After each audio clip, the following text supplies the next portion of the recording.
I grew up in Bendigo, which is in central Victoria. That's mum and that's dad, and my dad's a teacher too. I've been teaching in Melbourne for 4 years. I wanted to try something different, step out of my comfort zone, and thought London would be a great place to do that. Hi, my name is Matthew Dullard and I've been living in London for 2 years. I teach at a school called Gladesmore Community School, which is in the northern suburbs of London, a little spot called Tottenham. It's got a great range of kids, lots of diverse cultures and backgrounds. There's lots of chat, there's lots of banter. They're a really good group of kids who I've really enjoyed getting to know. I think I'm a pretty happy, positive, enthusiastic person. Generally, I think the kids get a pretty good reaction from that. However, when I did show up initially, a lot of the people around London and school were like, who's this happy, weird guy? London's been a really interesting place. It's very different to where I grew up. There's always something to do. It's very vibrant and I haven't been bored once since I've been here. My dad said to me before I started teaching that teaching was the best job in the world. And now that I've been doing it, I have to agree.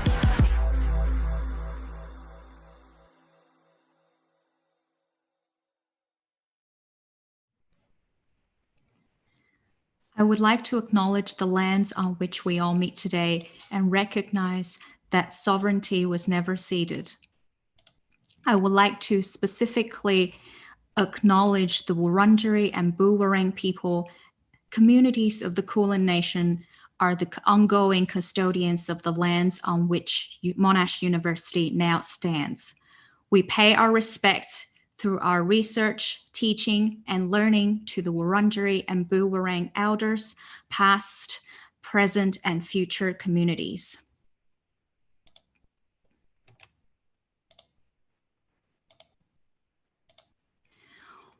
Welcome to Monash Open Day 2020 and the Bachelor of Education Honours Information Session. My name is Jennifer and I'm a course advisor in the Faculty of Education at Monash. I'll be talking about the unique benefits of studying education at Monash and how the Bachelor of Education prepares you for an amazing, challenging, and rewarding career. I'll then go through the entry requirements and multiple pathways. This session also includes a Q&A panel.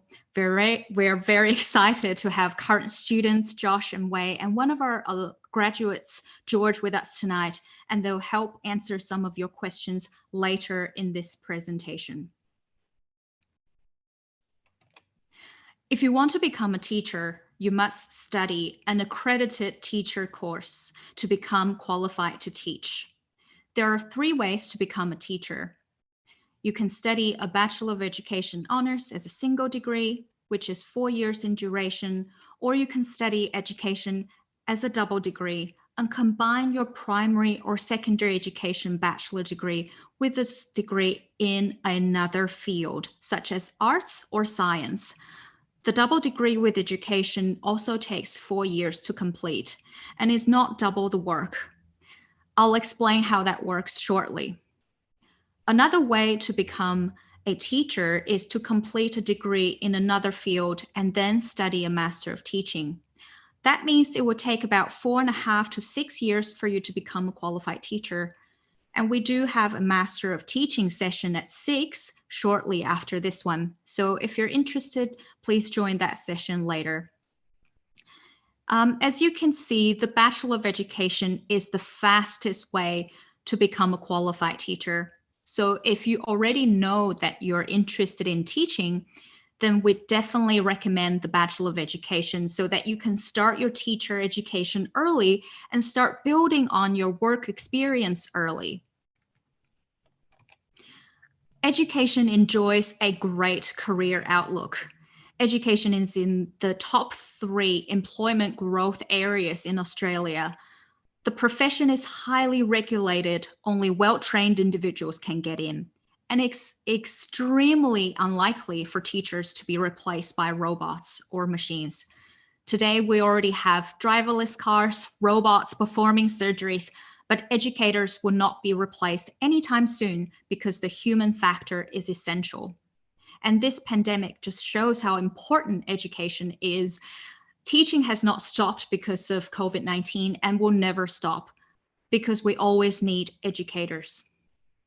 Another reason why studying education prepares you for your future career is that you can choose a dual sector qualification or a double degree.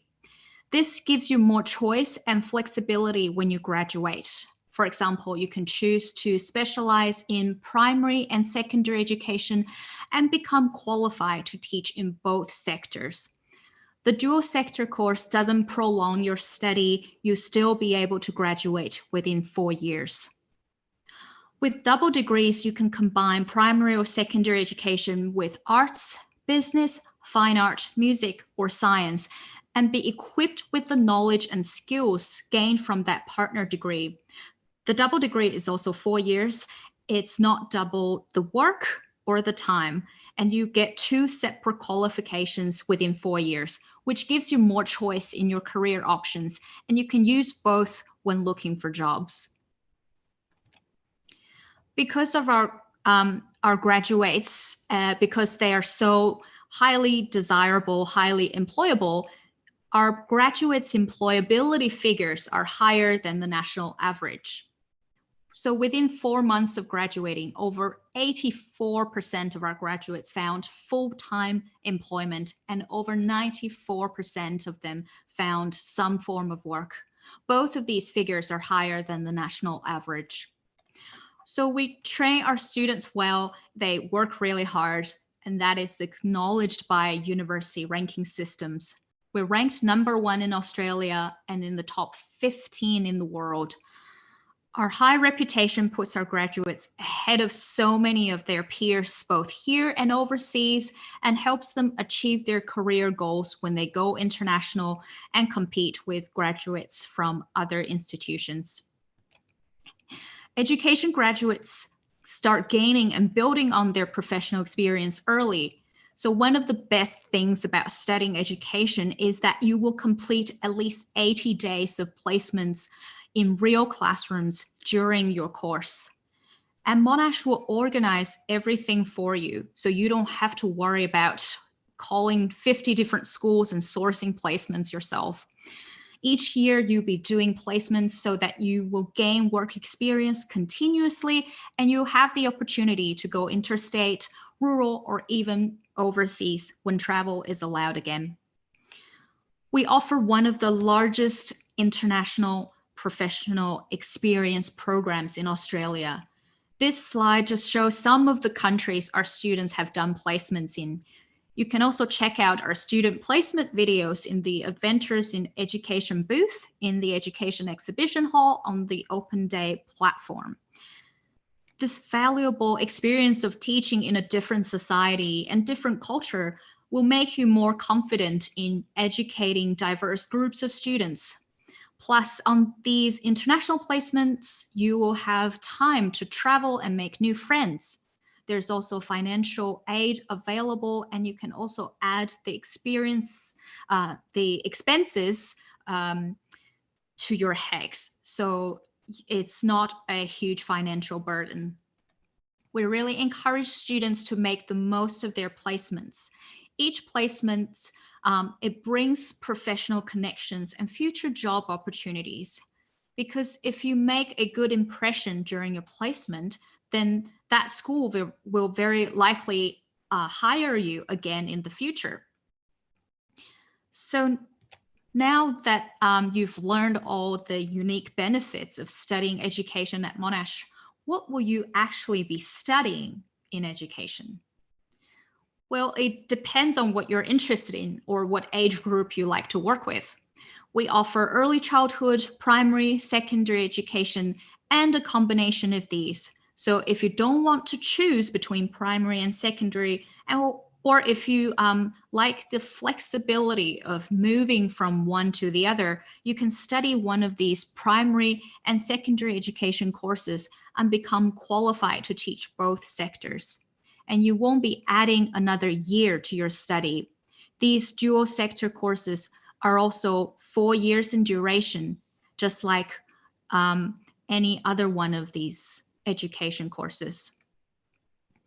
Apart from dual sector, you can also choose to study a double degree, which is also 4 years, and you will graduate with 2 separate qualifications.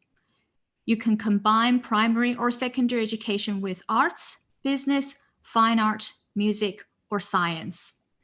With a double degree, you will explore your interest in another field and enjoy more career options because you can use one of these degrees or both to look for a position in the field you like to work in. Again, a double degree doesn't double the time or double the work. This is because the core subjects in one degree can be used as electives in the other. So you still be finishing in 4 years. So now let's talk entry requirements. So how do you get in? To be admitted into the Bachelor of Education honors, including the double degrees with education, you need to meet the required 8R score and the English and maths prerequisites. The minimum 8R for the education single degree is 74, and that includes our dual sector degrees such as primary and secondary education. The 8R requirement for double degrees is higher. You should aim for 82 and above to be considered. The English requirement is a score of 25 in English or 30 in EAL. For maths, we don't require a minimum score. You just need to complete 2 year 12 maths units, and that's any maths, or units 1 and 2 of general maths methods or specialist maths. If you're applying for a double degree, as we said earlier, you must also meet the prerequisite for the partner course. And I'll talk a bit more about that, the additional requirements for the double degrees in the next slide. Apart from having the required 8R score and subject prerequisites, all applicants must also complete an online situational judgment test called CASPER. Because teaching is very practical and you're dealing with people all the time, we want to assess applicants for their interpersonal skills so that you know this is indeed the right course for you. Please visit our website to find out more about CASPER. We also encourage you to complete some sample tests to familiarize yourself with the test format. Now, going back to the additional requirements for double degrees, for the double with business, you need to meet a higher maths prerequisite. Fine art applicants must also submit a digital folio. Music applicants should complete an audition or composition submission, depending on what music specializations you choose. For the double degree with science, you need to meet the science subject prerequisite that is listed here on this slide. And if you didn't get the 8R you hoped for or didn't meet the maths prerequisite, don't worry, we offer a few pathways. You can study the Diploma of Tertiary Studies, DOTS, at Peninsula campus. It's a 1-year course and it provides a direct pathway into the second year of our Peninsula campus education courses that are listed here. So you're not adding an additional year to your study. You need an 8R score of 50 and we'll consider your entire educational history. No maths prerequisite for DOTS, but you do need to meet the English requirement, and applicants must also complete the VTAC personal statement. If you're interested in our Clayton campus courses, but you didn't meet the 8R for direct entry, you can study the Diploma of Higher Education as a pathway and get up to 1 year of credit. The 8R requirements for DOE is 60, and again, no maths requirement. You just need to meet the English prerequisite. Like DOTS, DOE, applicants must also submit the VTAC personal statement. If you're a mature age student and have never studied at university before, we offer the Monash Access Program, which provides a fantastic pathway to the Bachelor of Education. You don't need an 8R to apply for the Monash Access Program. You only need to provide evidence that you completed Year 10 English. So different to the Bachelor of Education, DOTS, DOE, and the pathway programs, you will apply for the Monash Access Program directly to Monash not via VTAC. Pathway students also do not need to sit Casper when they apply for the pathway. They will only need to complete it at the end of their pathway course to show that they meet the Casper standard for the bachelor degree. I should also emphasize that the pathways I've just mentioned are available to domestic students only. If you're an international student and looking for a pathway, you can study the Monash College Diploma, which provides a pathway into the second year of the education degree. Domestic students can also apply for the Monash College Diploma. And if none of those pathways suit you, you can consider completing some single university units or a graded TAFE qualification. There is also the Monash Indigenous Entry Scheme. If you haven't started, if you have already started another course at Monash or at a different institution and want to change to our Bachelor of Education, you can still apply and you will be considered if you meet the entry requirements, and that includes Casper. Now we do have some time for questions. So if you have a question, please type it into the Q&A section on your screen now if you haven't already. Joining me tonight to help answer your questions, we have Josh, Wei, who are currently studying education, and one of our alumni, George, who is now working as a teacher.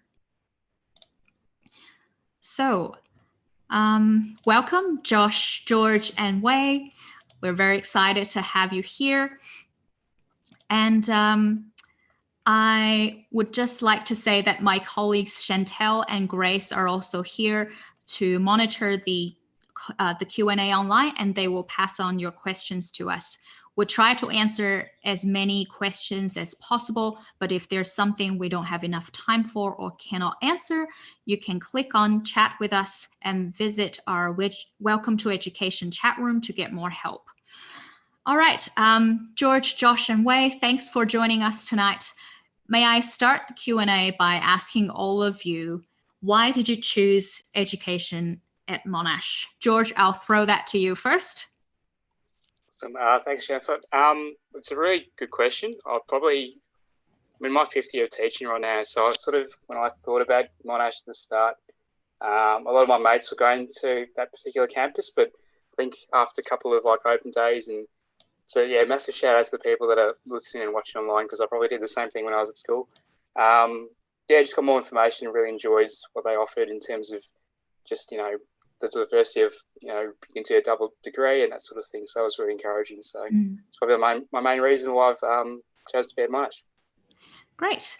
What about you, Josh? Why did you study, why did you choose education, and why specifically a double degree?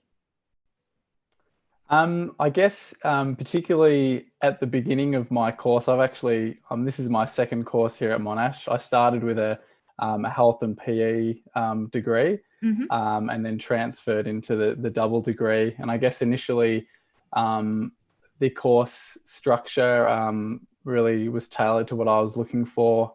And, I'd read about Monash's reputation in education and how they were one of the top universities in Melbourne. So that's right. So it was a really easy decision in the end for me, to choose those courses.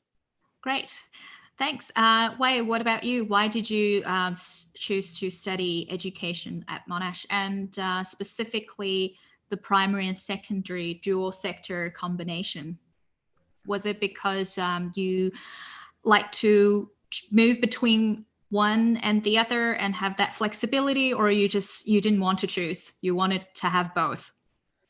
Yeah, I think definitely part of it was the flexibility of it was definitely very good. I think ultimately it came down to, I actually had no idea where I wanted to end up after graduating, and with a lot of other unis they only let you pick one or the other. And I think the good part about Monash is that I essentially had the opportunity to experience both sides of it and then decide for myself later where I actually genuinely enjoyed to go. So definitely the flexibility was definitely a big reason why I became to Monash. And I think in terms of like deciding to be a teacher, I think just getting involved with like the learning process of students is definitely something that's an amazing journey to be on as a teacher. Excellent. And we'll talk more about your placement experience as a teacher, a pre-service teacher later on. I'm sure we'll get questions about that too. Chantel and Grace, have we got any questions from our audience? Yeah, so we've already got quite a few questions, and you were definitely right, Jem. We've definitely got a few on placement. So it'd be great to talk about your placement experiences more generally. But also, I've got a specific question from Annie, who'd like to know about rural placements, specifically whether or not there are opportunities to do rural placements within Indigenous communities, as that's something she's really passionate about and specifically wants to work within those communities. That's a great question, Annie. I'll just say a few things about rural placement and Indigenous placement. And if any of our panelists had any experience in those, or one of your peers have done that, please feel free to share with us. So we do have a rural placement program. You can choose to, there's one of them that is quite popular, that is the Basque Coast placement.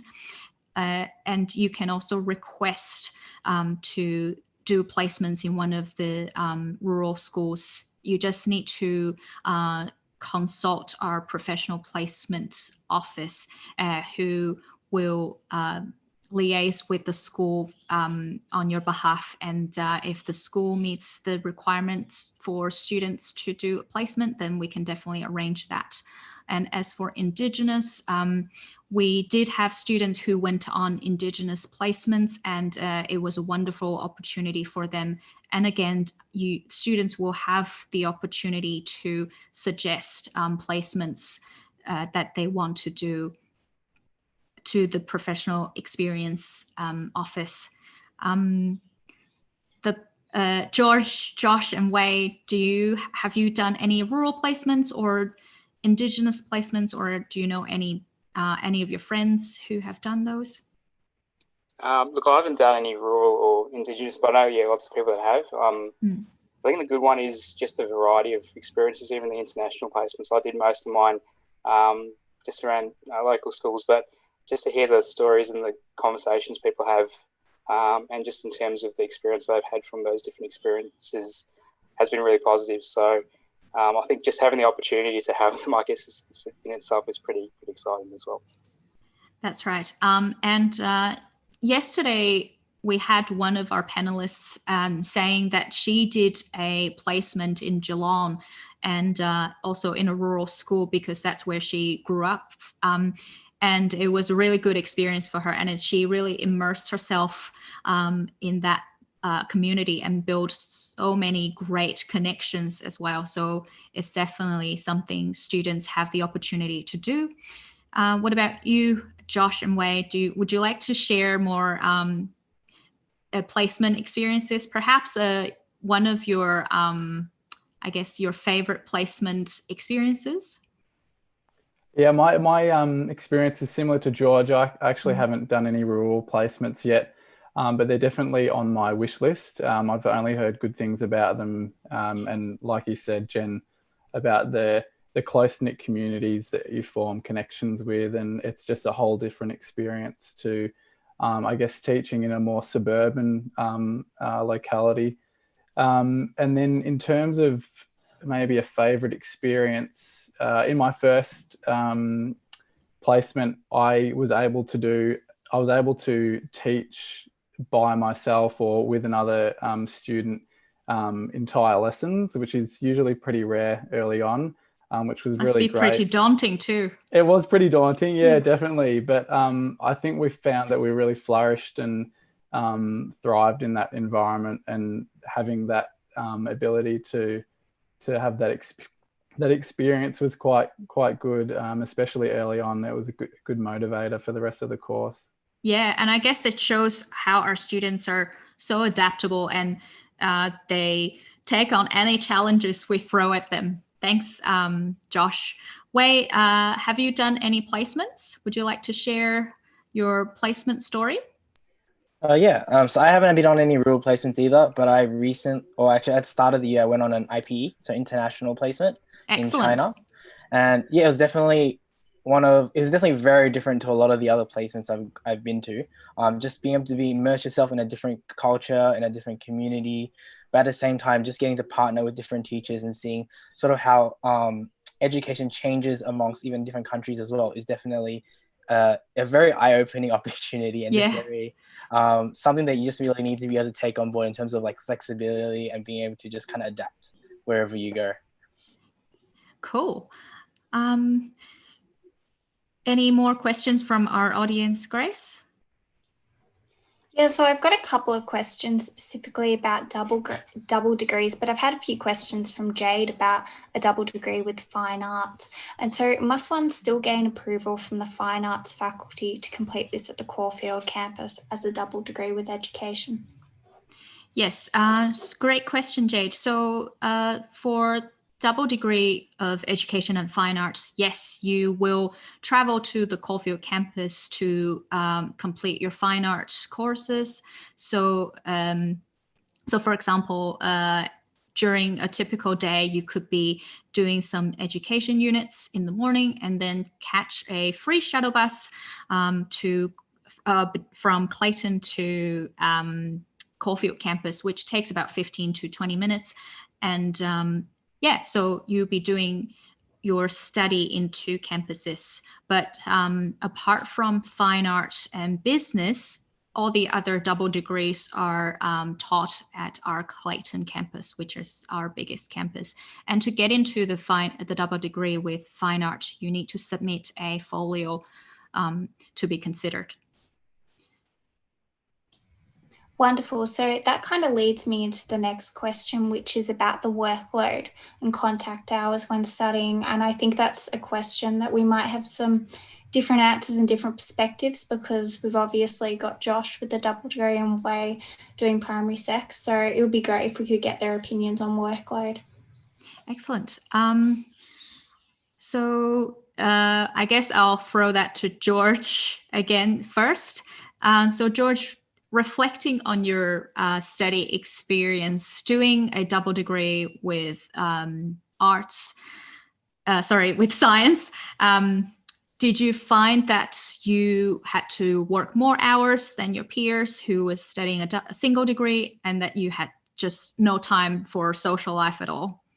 I think no. It's sort of when you get to uni, there's plenty of time for social life and things like that. I think for the kids out there, in terms of giving you a rough guide, I think my first year was 22 hours contact. If you think about a school day, you're nearly to 30 odd hours or something like that. So you're doing less hours than being at school, to be fair. So I think you'll find that balance, and it's all about growing up, I suppose. And a lot of students come from country environments, and they have to sort of be on campus. So it's all about really enjoying your contact hours as much as possible.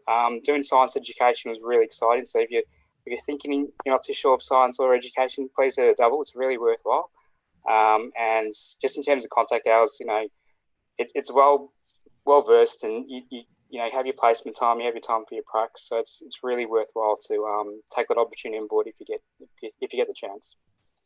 Excellent. Thanks, George. How about you, Josh? As a double degree student of education and arts, did you do you find that you have to study more hours, or what's your general workload like?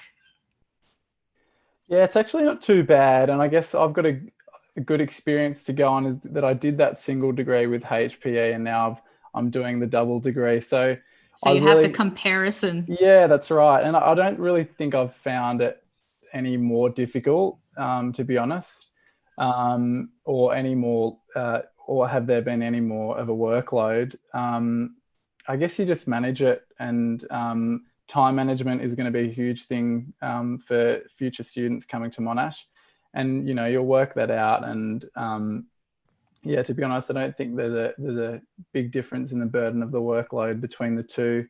And because I'm doing my two different disciplines at the same time with education and arts, they motivate each other. So you might get sick of education one day, and then you've got arts to bring you up, and then it's vice versa.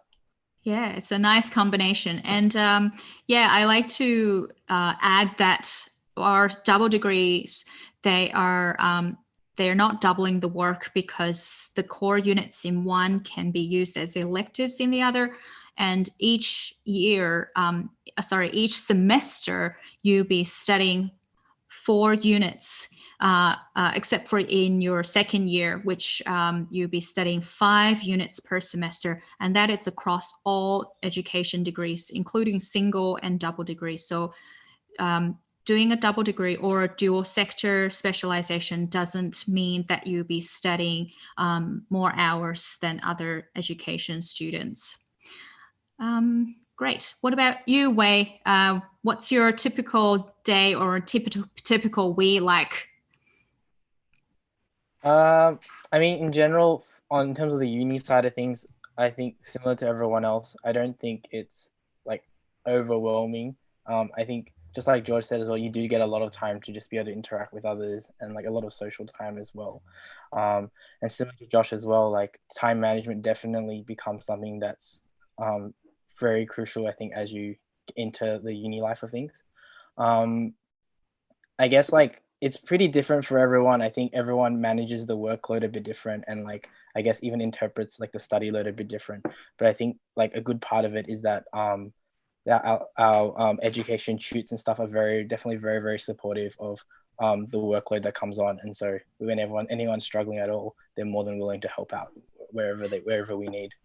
Yeah, that's great. Yeah, we have, so each education student, including double degree students, they will have a dedicated education success advisor, which will be supporting them throughout their student journey. So if you have any questions at all, you can always reach out to your education success advisor and they can help you, or they can direct you to the people that can help you. For example, the library or your tutors and lecturers.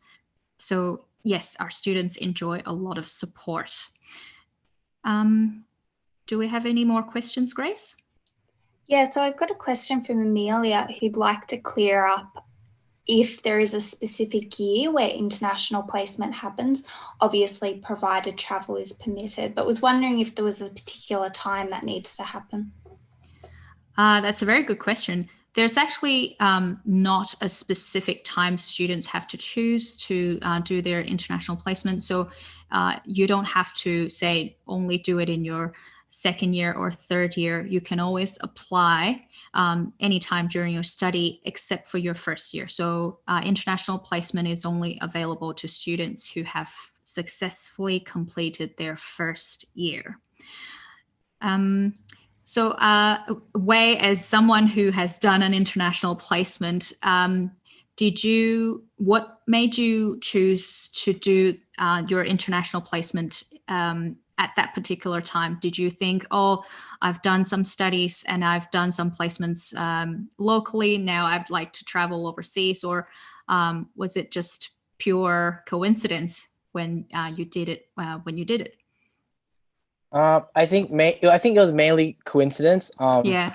I think I pretty much just got an email about it at some point, and I just applied, and it so happened to come out, and it turned out really well because I think, from memory, I think the end of your third year is your last chance to apply.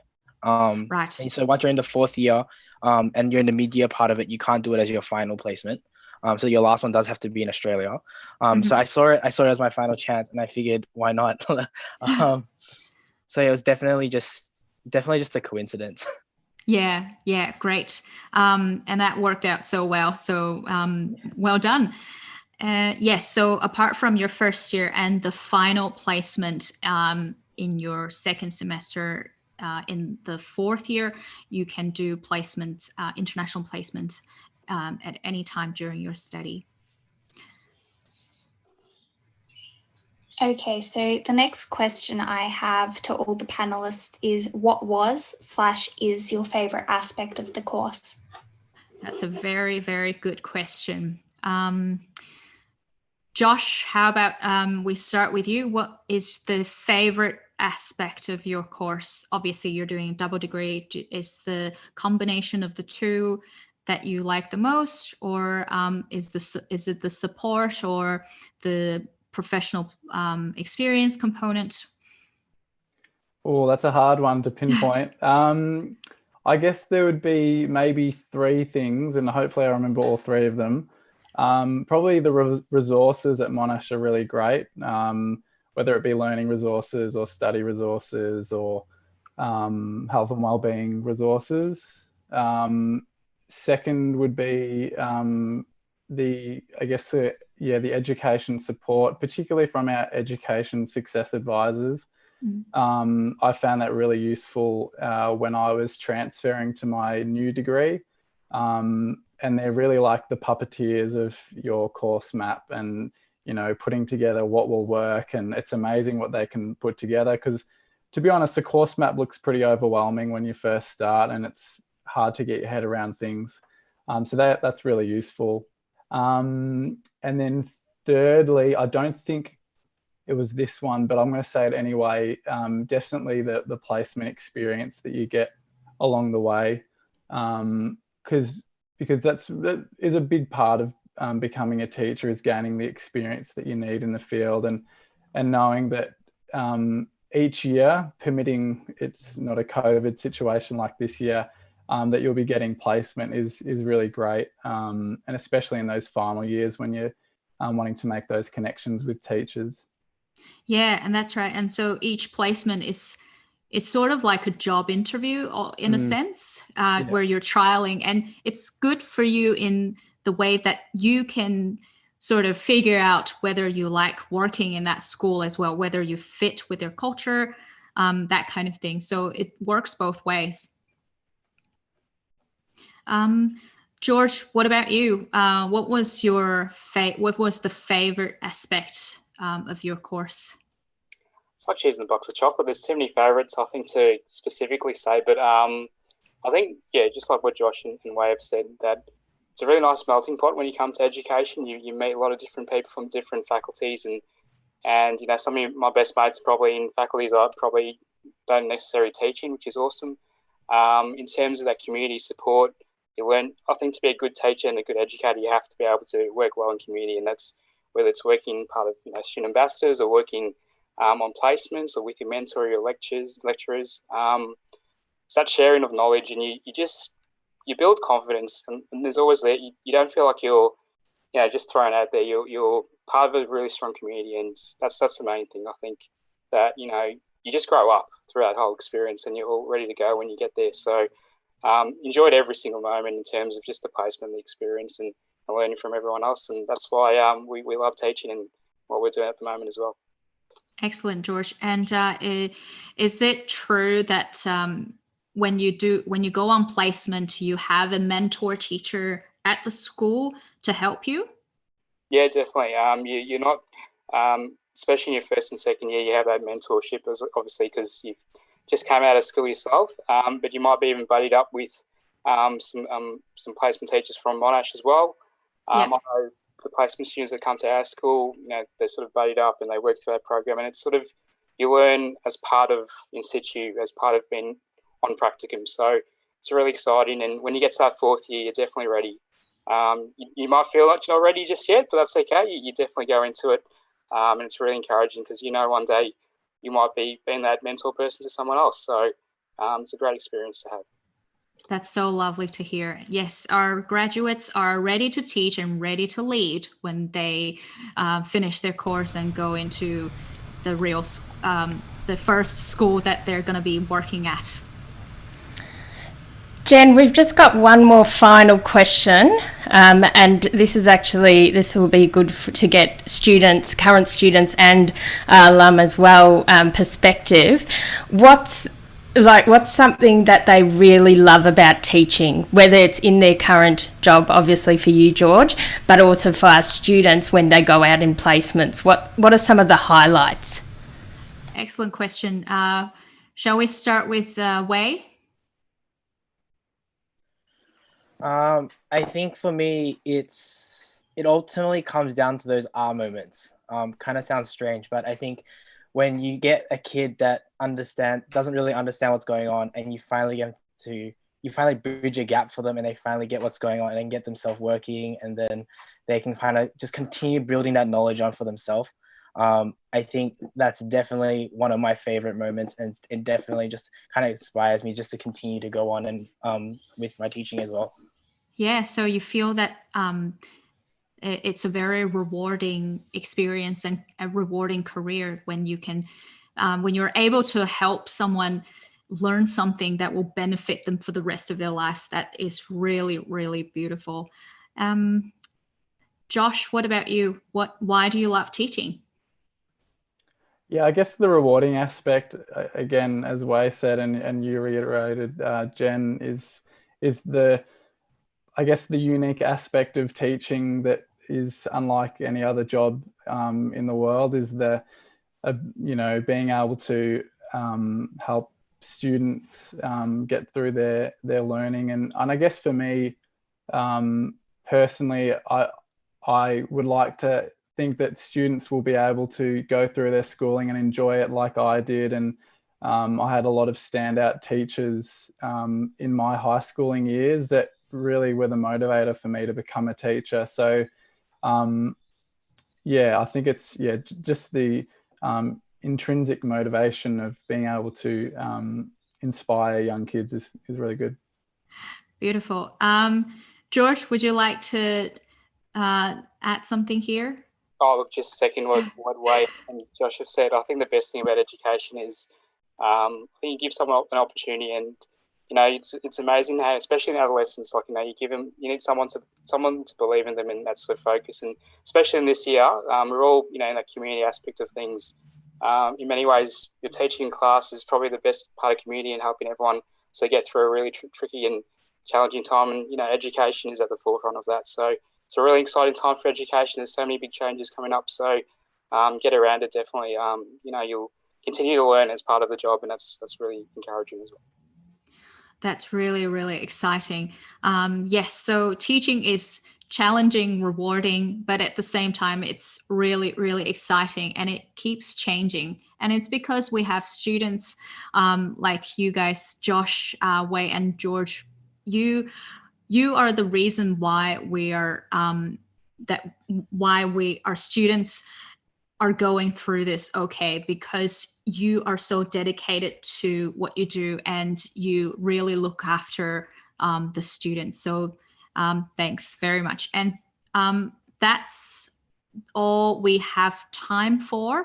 I hope our audience found this session useful and that we answered your questions. I'd like to thank our panel and thank you to everyone who has been watching and asking questions. If we didn't get your questions or you need more help, you can chat after the session with an education course advisor or with a current student. Click on the chat with us button on the top navigation bar, click join a chat room, and choose the welcome to education chat to start chatting. If you missed the start of this session, you can watch it on demand from the Education Auditorium. And coming up at 6, we have the Master of Teaching session if you'd like to know more about how to become a teacher by studying a Master of Teaching. Thanks, everyone. Thanks again to our panel, George, Josh, and Wei. Thank you for your time. And thanks, everyone, for watching. We hope to see you at Monash.